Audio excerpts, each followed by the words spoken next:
చాలామంది జీవితాల్లో అనేక కష్టాలలో, అనేక నష్టాలలో, బాధల్లో, దేవుని పిల్లలుగా ఉండి అనేకమైన అప్పులలో, వేదనకరమైన రోగాల్లో చాలామంది కూరుకుపోతున్నారు.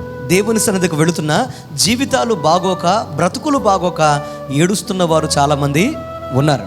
జాగ్రత్తగా ఏ కుటుంబాన్ని మనం చూసినా కానీ, ఎవరిని మనం గమనించినా కానీ చెప్పుకోవడానికి గొప్పగా ఏమీ కనపడట్లేదు.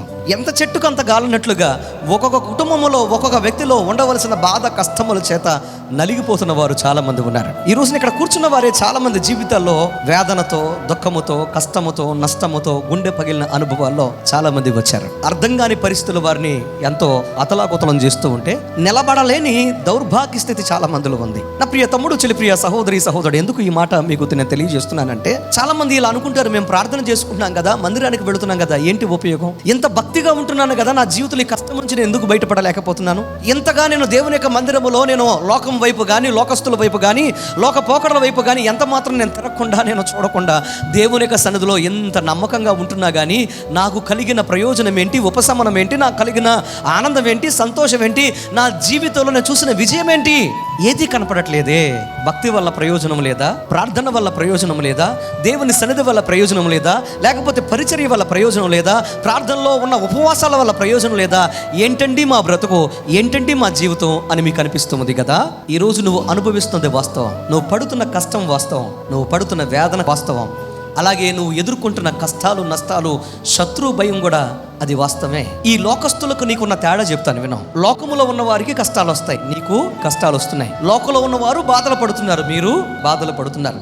లోకములో ఉన్న అంటే అన్యజనులు భయంకరంగా కష్ట నష్టాలు అనుభవిస్తున్నారు.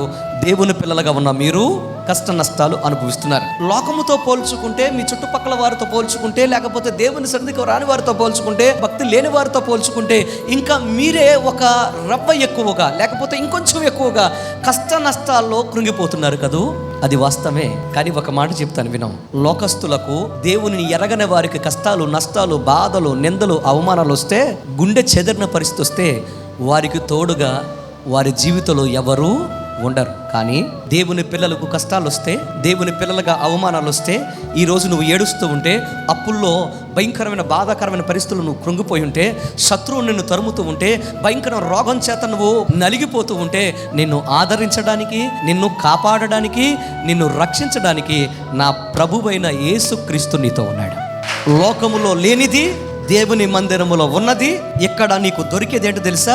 దేవుని యొక్క సంరక్షణ, దేవుని యొక్క కాపుదల, దేవుని తోడు నీకు దేవుని మందిరములో దొరుకుతుంది. కష్ట నష్టాల నుండి, బాధల నుండి, వేదనకరమైన పరిస్థితుల నుంచి, ఇబ్బందికరమైన పరిస్థితుల నుంచి, మునిగిపోయే పరిస్థితుల నుంచి నిన్ను కాపాడి రక్షించడానికి ప్రభువు ఎల్లప్పుడూ నీతోనే ఉన్నాడు.